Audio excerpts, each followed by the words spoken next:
how to pass your strategic case study. My name is James. I'm delighted to help you out today, sharing my insights that students have taken on board. And I know you're at the last hurdle when it comes to your CIMA journey. So feel free to keep in touch. I hope the webinar helps today. And I'm just going to run it through if you've been to one of our sessions before, what I would be wanting to take into account ahead of your strategic case study. What are the key aspects? What would I put into practice if I was in your shoes? And what could be the difference in getting you over the line and qualified on there? You're more than welcome to keep in touch with myself, the CIMA team, and Learn Signal. If you're on Instagram, what's the other one? LinkedIn as well. For you keen beans out there, feel free to connect and let us know how you get on when it comes to your examination itself, or shall I say, case study on there. To get us kicked off, I'm always super keen to understand from my live audience as well, and not to take away, because we are actually recording this, when are you planning on actually doing your strategic case study? This is so that you can get familiar. When we've got our Q&A at the end, there is the box on the side.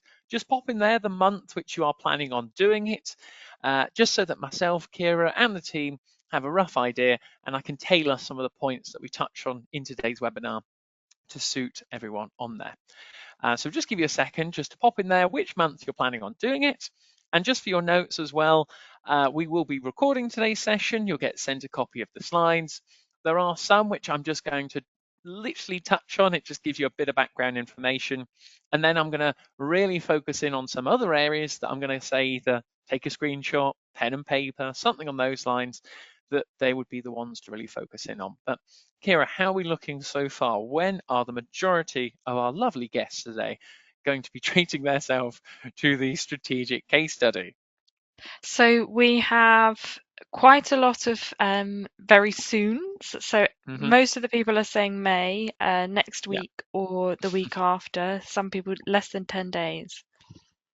Marvelous. That's all right. I expected most people on there that they think, right, a quick CIMA webinar during my break. Give me some insights, James, as to what is going to be the difference in me getting that pass. What are the key sort of areas? Now, really, first and foremost, this is the first one if you want to take a screenshot, photo, whatever it may be. In terms of the key insights from the pre-seen information, it's about the security industry. It talks about the sort of historic nature of it, but services typically offered. And one of the key areas that is going to be the difference in you passing your case study is being specific to the different revenue streams and the resources that need to be allocated to that. So you can see the 7 boxes at the bottom: on-site guarding, mobile guarding, remote services, corporate investigation, risk management, security assessment and training. What we've done for the next few slides is just give you a brief understanding as to differentiating between those areas on there, just in case maybe you've not had a look at it in a lot of detail. Then we're going to apply those in more specific areas to the case study itself. So this is one key one, just so you're aware as to what I'd be thinking if I was in your shoes. There will be some unseen information that you get on the case study day. And one question you've got to ask yourself is, which of the 7 areas does the requirement relate to? That should be one of your triggers that goes off in your head to say, I've got to answer specifically. And we'll just briefly touch on these. I want to make sure we get onto some of the other key areas. On-site guarding, it does what it says on the tin: patrolling premises, as you can sort of picture in your mind, discouraging theft of goods and enforcing powers on there. Really sort of making sure that people who are around the premises can see, and that is the on-site guarding for it. Mobile guarding, you can see vehicle patrols, guards that check in by phone or radio. Again, just sort of differentiating between a vehicle versus actually maybe stationary on there. Remote services, again, electronic security systems, control rooms in play. I'm sure you've got the sort of die-hard James Bond sort of feeling in your mind as well on this, but it's involving staff and responding to alarms. So if alarm gets triggered, something like that in your unseen information, that is what it could relate to. Corporate investigation on here, and we have an investigation into suspicious intellectual property, other areas such as fraud, vetting potential appointees.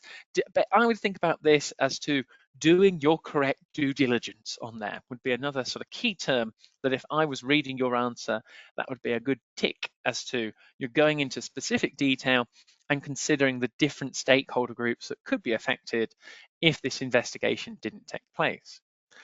Don't worry in case you're thinking, oh, I've not read all the slides, James. You're going to get sent a copy of this. Trust me, we've got more detail coming on.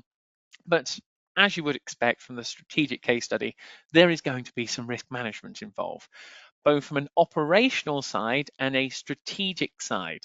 Again, two more keywords for your notes. Operationally, the risks are sort of general focus on the day-to-day aspects of the business from a security perspective. And then strategically, what is on the actual strategic plan from the board of directors, which we're going to come on to later on in a sort of 3 to 5 year window on there. But risk management, again, another key area. Last but not least, we have the security assessment on here about evaluating existing corporate systems that they have in place. What sort of things are they actually monitoring quite well? Have they had any breaches? Again, this is where there could be a few little triggers on the unseen information and about exploiting the weaknesses. That one word of advice going into your case study, and this is where the expectation comes into it from a well-prepared student who's going to pass it compared to someone who's not. Sorry if you've not been to one of my webinars before. I'm quite blunt as to you need to know what it takes to pass. Is on the unseen information on the day when you do your case study, please expect there to be areas that are not right, unethical, things are going wrong. Don't expect sunshine and rainbows. This is where you have to apply your strategic knowledge where it could be in the case of, as you can see here, training in terms of the guards, the level of risk management, and being specific in terms of does it relate to the senior managers, the board of directors, operationally on the ground of the organization. All of these matters are that you should not be expecting all sunshine and rainbows in there. It's a case of there are going to be things going wrong and you've got to deal with it strategically, applying your knowledge where we're going to highlight the key areas of the syllabus later on. We also have top companies in the industry. Again, it breaks it down into intelligence-led services, physical protection, and then they're offering both as well. So that is the key thing on here as to, are we just looking at companies where you've got the names on here just for security services, intelligent and physical protection? So my, again, sort of trigger in my mind for this strategic case study is on the unseen information that you get on the day in terms of the requirements. What kind of security, what kind of protection are they looking for, and what is the examiner testing you on? And that's where you can come into, you've got some of the key ones on there, and SafeWell being one of the companies which we'll touch on later, which offers both physical protection and intelligence-led security. There are also licenses put in place. And again, you've got to be thinking on your toes to say, what if one of the licenses ran out? What if some of the grants that you can see on here and the authorities that go through the record checking on the front line on behalf of third parties, all of these sort of variables could come into play as to something going wrong in the example to the scenario that you've got to say, right, what theories are we going to apply here? How does it relate to maybe an audit perspective? What's gone wrong? All these sort of aspects you need to be thinking about on here. And more detail about the security staff licenses, informing, and these are the sort of processes in terms of authority, just trying to take all of that pre-seen information and then deploying it correctly to the different areas of the company and the service. Touching on areas as to, from a security perspective, the physical services now by global security companies. And this is where unlikely to be able to have serious risk of physical harm, weapons and pepper spray, batons. I'm sure, like you and me, I've never worked in security. I've worked in an office before, but going into this strategic case examination study on here, you've got to think about it from the perspective if you are working from that organization and the services they provide for your case study on there. It's all thinking about the employees, the structure, and the powers of the security staff. They do not have the same powers as police officers. We touched on that in the pre-scene information, and that's differentiating between the police and the security staff on there, different training. Then we've got what to do if there was a thief or an attacker. Again, this is just taking that application. It really hits home from these sort of slides, the application back to the scenario where we're given things such as self-defense, apprehending criminals who would escape justice. As to, you get the impression, and I don't have a crystal ball, but we'll come on to that later on, that something is going to go wrong in terms of the security staff or the security companies itself, and then how do they manage the risk associated with it. They carry out their own risk assessments. This is where we'll touch on individual areas of risk later on, but it links into some key terms on here as to the training, equipment. These are all sort of things that could potentially go wrong or missing, or where there's negligence. They could test you on a variety of different areas, but it's just making sure that you have your risk radar on as to what it, they love to say it in these strategic case studies, as to what is the worst case scenario that you need to be prepared for, and then what kind of contingency plans, another key sort of term for you to get down, would you put into play if this was to happen? Again, considering all different bases and the different stakeholders that would be impacted.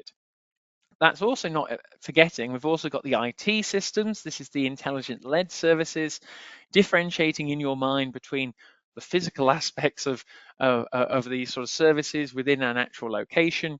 And then you've got targeting systems, cybercrime on there, files being vulnerable, all these sort of areas that criminals or business rivals could use in order to gain a competitive advantage or financial gain. And going into a bit more detail on the intelligence-led services, you've got strategic aspects we've touched on, governance areas, what are the processes in place that they need to be aware of?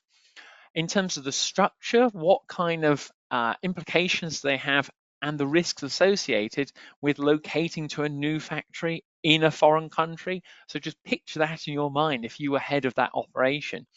The what ifs that could go wrong, and then the safeguards that could be put into place as well. The open-ended nature of the work often puts them in competition with management consultants, accountancy firms.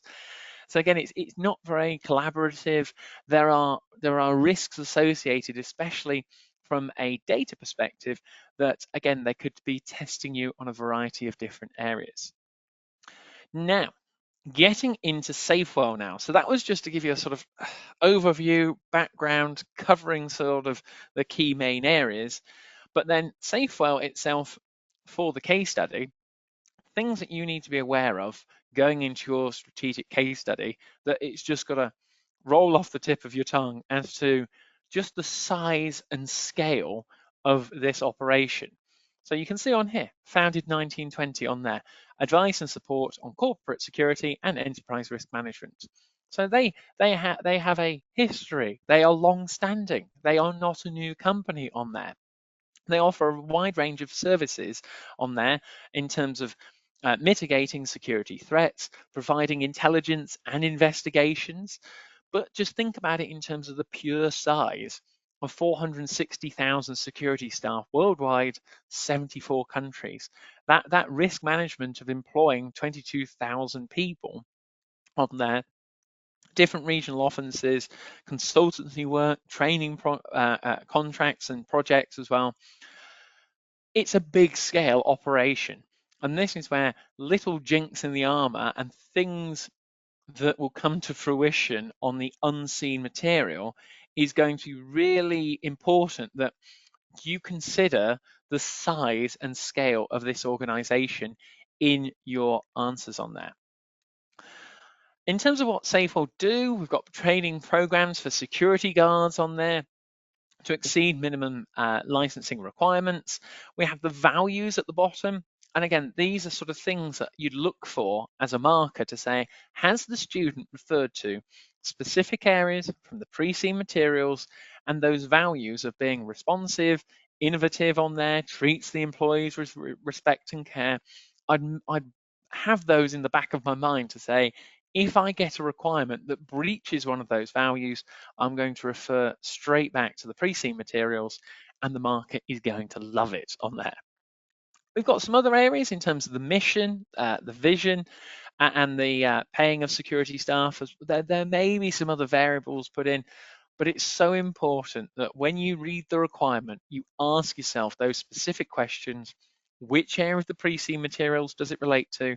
And then what new information am I given in my case study on the day that relates to this? And this is where the next one, if you want to take a screenshot of this, it goes into SafeWell services. Now we're going to go through them one by one. You're going to have a recording of this. You're going to get sent the slides, but it's just so that maybe in your notes going away from today, you want to break up SafeWell services into these 7 areas: the reception services, site security, retail security, risk advisory, corporate investigations, penetrative testing, and training on there. And it's just going into taking the pre-seen materials and then saying, right, in terms of the reception services, as you can see, what are the operations and processes they have in place, and the responsibilities and the risks. So key ones to get down here for the reception services: sensitive information, threat in terms of senior managers and the processing of data on there. They've got staff passes, ID cards. These are all the variables as to what could they throw at you on the day of the case study, and where could the risk lie and the responsibility. We then have the site security, again, credentials of employees and visitors who's actually coming on site, and then the ins and outs of that. So the vehicles, the patrol sites, and then the staff previously served in the military and have the ability to use initiative when faced with a challenge. Well, I can tell you now, ladies and gentlemen, there will be challenges on your case study that you are going to have to think on your toes, and that would the site security have the capabilities to deal with it on there. We then have retail security, so providing teams of security to deter theft. Again, understanding what the requirement is actually asking for. Retail versus, as we saw on there, from maybe a site. Gathering evidence, protecting the thieves, other parties involved like the police, and really sort of depending on the level of the issue that is identified. You've got to identify in the requirements how serious is what they are referring to. Is it a small breach? Is it not involving much? But most likely it's going to involve a few different parties, and you've got to answer the requirement accordingly. Now, in terms of risk advisory services and corporate investigations, we have independent risk advice. They are a large organization. There are lots of threats to databases, profiles. They operate in 97 countries. It can determine if the client's business is under threat. But linking on to that, we then have the investigations, possibly that SafeWell can plan and conduct tailored investigations for clients' concerns, so that you can see those at the bottom. Little examples that myself and the Learn Signal team have referred to, that it could be anything from maybe suspected fraud, accuracy of information, validity of a job. You've just got to think on your toes when it comes to that case study. How serious is it? What are the different parties involved? And in terms of SafeWell services, how are they affected? You've got also consultants involved, the physical and online security systems itself, identifying weaknesses and improvements that can be made, testing IT systems. They love to throw in the case studies things that are topical, that happen in the world on there. And IT systems, data breaches are definitely up there, and training the management, employees, directors, internal controls, it links into other areas of the syllabus that you need to be really on the ball for and applying it to the scenario. And in terms of SafeWell's risk register, again, this will be another one if you want to take a photo down, break up your notes on there. And again, when you get those requirements on the day of your case study, thinking to yourself, which stakeholder group is this risk associated to? Is it a principal risk, contract, reputational? And we've highlighted in the next few slides a breakdown of different areas now. So in terms of that risk register, you've got the staffing risk, staff risk mitigation, how can we lower it on there? So SafeWell relies heavily on recruiting and training large numbers of suitable staff because it's such a large organization and they are actually growing on there. So the HR policies for screening and vetting those staff, monitoring them, providing that leading training is another way of mitigating the risk. In other words, how do we get people who are fit for purpose, top notch, and then are also how are we going to look after them to stay for longer? Other areas, health and safety on there, it does what it says on the tin, injury, property, poor advice, negligent investigation services. It's just to highlight for you the different array of areas that you could be tested on. And then from a mitigation point of view, rigorous assessments. And then that is where saying to yourself, should we accept this contract, yes or no? You've then got the reputation risk as to they've got such a large number of staff and clients on there, the growing needs and numbers are ever increasing. So again, it's identifying those risk areas as to do we have robust policies in place that is going to be adequate for the training and rewards necessary. In terms of information now, and again, that mitigation, we've got areas such as files, you've got the security of those files, strategic management of large clients, how they may be transferred, but that comes down to the latest sort of cyber controls and defenses that are really sort of an ongoing basis that you've got to work out if that was tested, are they fit for purpose, and what are the potential risks if something was to go wrong or if it hasn't already. We also have some other miscellaneous points that were picked out by the Learn Signal team and myself before, well, as we were going through the pre-C materials. So SafeWell relies on both physical and intellectual-led security systems. That is so key that when you're going through the requirements, you've got to identify and say to yourself, physical or intelligence-led. That is the first trigger question you should have in your mind. Physical security services account for 85% of the revenue, but 74% of the operating profit on there. So again, the physical security services is obviously a large proportion of their revenue. So if that was to take a hit, that is where it's going to definitely impact on the actual services. But then you've got the intelligence-led security services account for 15%, where it has a lower operating profit margin on there as well. So in terms of profitability, could be another area you could relate it to. SafeWell's beta is 0.88, so lower than the market. Make sure you get that down in your notes. And then the movement in the share price in the financial analysis in the PDF, make sure you're just having a look as to they may give you something in terms of future forecasting or referring to shareholder wealth maximization. In other words, shareholders want the share price to go up and dividends to go up. So it could be related to something in the future forecasting. Again, I haven't got that crystal ball, but it's a case of just giving you some variables for it. Now, this is very, very important. Again, another good one if you want to take a photo, screenshot, or put it in your notes to refer to. As a marker, one thing I love to see from a student who is well prepared, applies their answer to the scenario, is applying the names of the board of directors or the executive board in this case to a requirement. They would not put in Beijing, Murat, Sabine, John, Greg on there, and the actual services that they are in charge of and the accountability. They love to throw it in. I'm sure you've seen in mock papers you've gone through and other past case studies referring to the boards itself. And when you link it to your answer, these are the people who are held accountable. This is why they're paid the top dollar.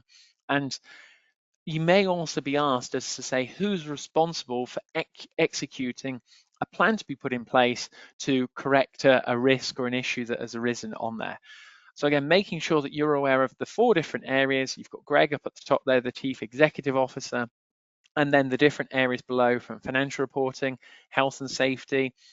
Try to think going away from today, which person is in charge of those different risk areas in the business? And so that would mean that if it got tested on the case study day, you saw it in the requirement, you go straight the way, I've seen health and safety risks. James touched on it in his webinar. I'm going to John, Director of Legal Risk and Business Ethics, on there. They may also give you more details as to their teams, subordinates, the hierarchy, but knowing those names, application of their roles, and segregating the different areas is something I would definitely want to have in my arsenal going into the actual exam, the case study itself. We then have on here, in terms of a nice breakdown, another good one if you want to take a photo or a screenshot, in terms of the board committees. So we've got the audit committee, risk committee, remuneration and nomination committee. And then the overlap of Pritima, Martin, Nils, and Margaret on there as well, just so that you can visually see who's actually part of each committee. And then SafeWell's chief internal audit reports to the convener of the audit committee. Sorry for my pronunciation on there. We've got a lot of slides to go through, but it's going on to the different details for it, and then saying, well, do we actually have maybe that we've got the non-executives here, and then maybe the total number we could be given on the unseen information as well. Now, I am conscious of time, where I want to make sure we get onto your Q&As, but maybe we've got some people who've got their feet up. They're going, oh my word, James, oh, this all sounds rosy-nosy. I'm just looking forward to my case study just right now, but I'm doing it later on in the year. For any student who is doing it in May, and you've got 10 days, whatever it may be, on there, one of the key things going away from today's webinar that I always get from speaking with students who have passed it, the examining team as well, who are actually going through the mocks and put forward the unseen information, who put together the case study, I say to them, what is the one area that students fall down on when it comes to the case study day, when they actually do it?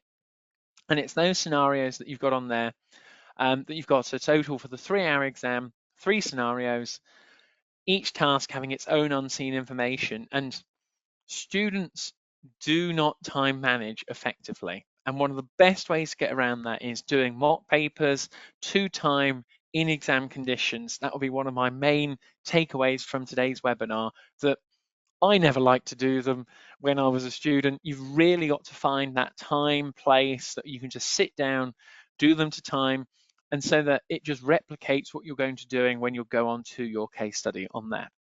So time management is one of those areas that you go, it is imperative, and it is one of the areas that is just going to be the difference in students passing this exam or not. Another good one you're welcome to take a screenshot of or photo on there. These are the different theory areas and key themes that could possibly be tested on your examination. I don't have a crystal ball, ladies and gentlemen. If I did, I'm not an Arsenal fan, but I want them to win the league. I could tell you now if they're going to do it, but sadly not. But in terms of the P3 theory, some will look a lot more familiar than others. But these are the main areas that you've just got to have in your arsenal going into your case study and just being super confident to actually apply them. So for the P3, you've got audit controls on there. We've got the SCREAM acronym. So for your notes, that is set, compare, reflect, evaluate, and measure.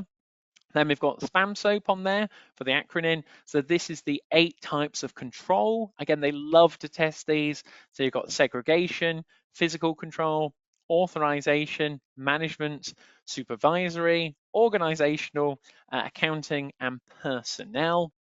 You've got Tara as well, another model that could easily come up, all about identifying and assessing vulnerabilities.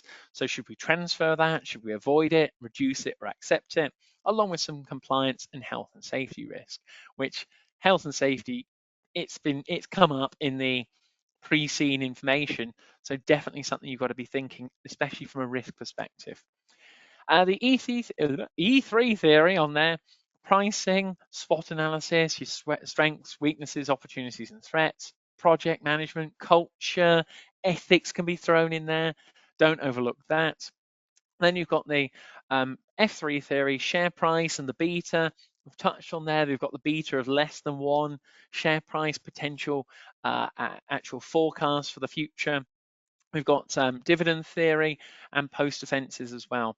So again, these are some of the theories to refer to, but maybe for someone who here is not doing the exam in 10 days, this is where myself and Kira love to actually go through and ask students like, which one of those theories do you find the most difficult on there? So, I mean, MH theory. So what we'll do is, you see the chat box on the side, just pop in there P3, E3, or F3 as to which one is the most trickiest. And it will give you a chance to jot the notes down on there. So P3, E3, and F3, which is the most difficult? And the F theory in the box where it says MH theory, that should be efficient market hypothesis theory, all about the level of detail and information that we're provided with. But Kira, how are we doing for our lovely guests today in terms of P3 the most difficult, E3 the most difficult, or F3? I'd say it's probably a close call between P3 and F3, maybe slightly more F3s. Yeah, I would say no. Thank you for that, Kira. I would say definitely P3 and F3. The key bits for those key themes you can see on the screen is the application to the scenario of those theories is one of the main areas as to will you pass the case study or not on there.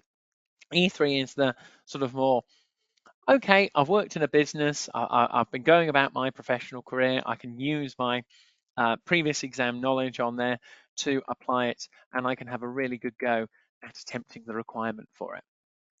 Now, in terms of the actual key themes, this is where, again, it's from myself, the Learn Signal team. We can't and will can't predict what will come up on your case study, but because we've got pre-seen information, there are areas that you go, oh, okay, that gives us a bit of meat on the bone to actually say, hang on a second, that's got some legs that you could talk about, and they could throw in some other areas relating to the unseen information on the day. And linking to those other theory areas, we've got the IT issues, growth strategy, and corporate governance. IT issues on there, data security, privacy on there, how it's all sort of formulated within the business could come up in one way or another.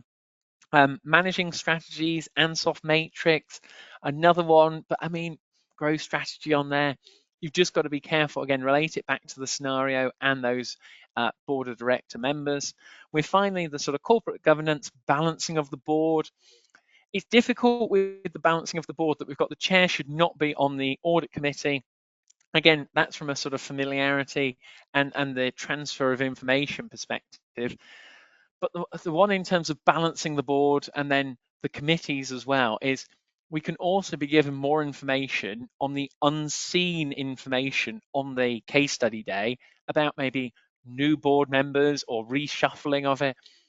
There are lots of variability, but it's just something so that, as you saw from the table, to be aware of. And in terms of maybe going back and doing a mock and having a look at a previous strategic case study, Daystruck is the previous one which you want to have a look at. And we've just broken down for you on here the core, different activities. Again, you've got time to actually, and the recording and the slides to go back on here. But it's just to showcase to you that when you're moving from tasks 1 to 2 to 3, being careful of your time management. You can see on the core activities on the side, it overlaps into all of the syllabus areas. There are just some things that you just cannot get away with. And one thing I would say for your technique for the case study is that when you're moving on from task 1 to 2 or 2 to 3, is just putting whatever's happened to the back of your mind and then starting afresh on the new requirement, because as you can see on there, it really can cover absolutely any core activity area. Looking at some of the core activity areas, again, there were different variants, of course, of Daystruck, strategic options, sources of finance, economic, political, currency risks. Again, it was a different kind of scenario, but maybe for your notes going away from today, having a go at Daystruck, see how you got on, see how you will get on if you've not attempted it.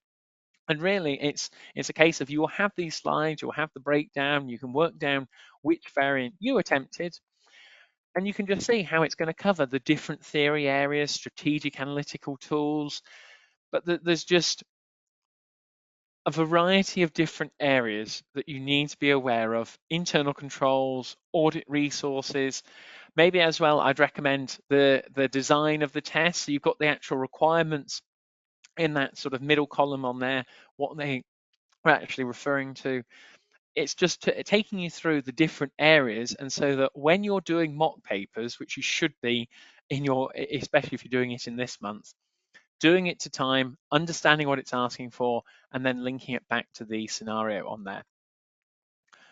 We also have as well 5 variants. You've got all the different areas that you can see on here, mitigating cyber risks. And I just want to make sure that, again, you can have a look at these all in your own time on there. We've got a lot of slides today, but we wanted to provide as much value as possible. And this is where, if you've got your phone on you at the moment, feel free to actually scan the QR code that you can see on the screen, and it's going to take you to a strategic case study mock, taking you through everything from well, we've got paying crypto on there, internal controls, risk committee, board responsibilities, ransomware threats, covering a variety of different areas. Again, nobody has a crystal ball what is going to come up on your case study, but we can give you a good mock so that it can help you to prepare as best we can there. And we also may have some people here today who have no idea who LearnSignal are, who have kindly allowed me to come on to today's webinar. And these are just some of, well, one of the students we've got from Ken here, who has undertaken some mocks. They've actually got through their case study. You can see some of their mocks on there, passed the 4 CIMA papers with LearnSignal. Thought the courses and the mocks were actually really helpful. Again, if you've got any questions after the webinar, I'm going to put the email at the end of this that you can see on the screen in a moment, that you are more than welcome to get in touch with the team, check out the resources, and really it's just to help you with as much as possible to get you over the line, to help you to pass your strategic case study on there. And finally, just a massive thank you to Kira, the CIMA team. You're more than welcome to keep in touch with me if you put James Writing on LinkedIn, Instagram, and let me know how you get on in your case study on that.